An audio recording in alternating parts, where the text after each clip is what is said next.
जैसा कि मैं कह रहा था कि ये सारा खेल कांग्रेस ने शुरू किया था, और जब उन्होंने पहला शिक्षा मंत्री ऐसा बनाया था अबुल कलाम आज़ाद, मौलाना अबुल कलाम आज़ाद, जिन्होंने स्कूल कॉलेज का मुंह ही नहीं देखा, तो मदरसा से निकले और सीधे शिक्षा मंत्री हो गए।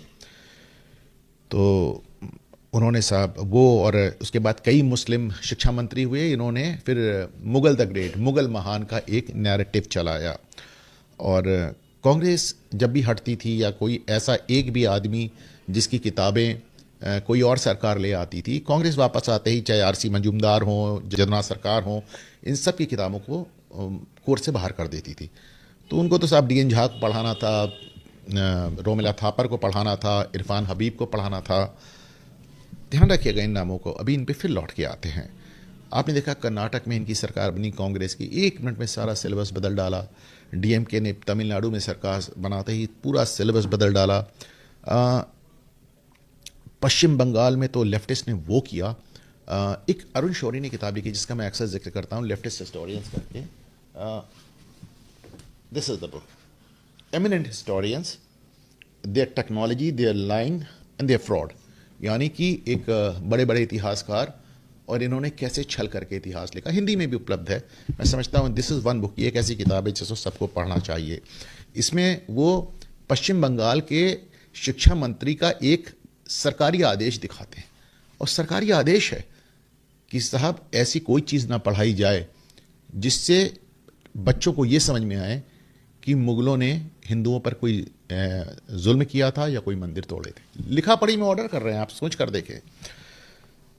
अब जहाँ तक भाजपा का सवाल है, इसमें दो राय नहीं है कि इन्होंने तमाम नई चीज़ों को लिया है। इन्होंने जो सबसे ज़्यादा घातक रही है हमारे यहाँ, आर्यन इन्वेजन थ्योरी, यानी आर्य आक्रांता थ्योरी, एकदम बकवास, जो बताती कि इस देश के तमाम लोग बाहर से आए हैं, उसको साइडलाइन करना शुरू किया है। और जो अभी राखी गढ़ी के बाद तमाम जगहों से जो सबूत आए हैं और जो डीएनए सैंपल्स आए हैं, उसके आधार पे इन्होंने इतिहास को दुरुस्त करना शुरू किया है। पर यह प्रक्रिया बहुत धीरे है। इन्होंने डॉक्टर मीनाक्षी जैन जैसे लोगों को वापस, जिसे कहना चाहिए कि जेएनयू में और यूनिवर्सिटी में स्थापित किया। और मीनाक्षी जैन तो इन्होंने तमाम किताबें, सती से लेके राम मंदिर से लेके मथुरा काशी से लेके, आप तो देख रही हैं वो लगातार बड़ी अच्छी किताबें लिख रही हैं। तो ये सब हो रहा है, मैं बिल्कुल मानता हूँ। लेकिन जब मैं देखता हूँ दिल्ली यूनिवर्सिटी का सिलेबस, तो मुझे नज़र आता है कि साहब अभी भी इरफान हबीब को पढ़ा रहे हैं, अभी भी रोमिला थापर को पढ़ा रहे हैं, अभी भी डीएन झा को पढ़ा रहे हैं। तो ऐसे कैसे इतिहास दुरुस्त होगा?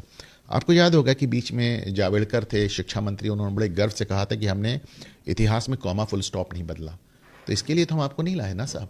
बल्कि मुझे लगता है कि अगर भाजपा सरकारों में किसी ने इतिहास में सचमुच अच्छा काम किया, तो अटल बिहारी की सरकार में डॉक्टर मुरली मनोहर जोशी, जो हमारे अपने प्रयागराज से आते थे, और स्मृति ईरानी, जो छोटे से कार्यकाल में रहीं, उन्होंने भी एक अच्छा काम करने का प्रयास किया। फिर वो हटाई दी गई। तो सब लौट के आते हैं उसी बात पे जहाँ से शुरुआत हुई थी, कि आम आदमी पार्टी ने अपने कैडर को और तमाम पत्रकारों को इस तरह लाभान्वित किया, ऐसे लाभ के पदों पर रखा कि वहाँ बैठ के वो शिक्षा में भी दखल दे रहे थे और बचे हुए समय में आम आदमी पार्टी का गुणगान कर रहे थे। कुछ ट्वीट्स देखें आप सबा नकवी, इनको देखें आप, और अभय दुबे को तो आप जानते होंगे साहब, ये CSDS के डेटा देते हैं और ये केजरीवाल सरकार से लाभ उठा रहे थे। और आप इनको अक्सर भाजपा विरोधी नैरेटिव चलाते हुए टीवी पे देख सकते हैं। न्यूज़ 24 के सुकेश रंजन का आप ट्वीट देखें। ये सब वो लोग हैं जिनको आम आदमी पार्टी ने अलग अलग डिग्री कॉलेज सौंप रखे थे। और निर्मल यादव, हिंदुस्तान टाइम्स से, टाइम्स ऑफ इंडिया से जावेद सैयद, NDTV से शरद शर्मा, अमर उजाला से संजय मिश्रा, नवभारत टाइम्स से पूनम पांडे, और ऐसे भी थे जो किसी अखबार या किसी चैनल में नहीं थे, लेकिन सोशल मीडिया पे इनकी फॉलोइंग थी।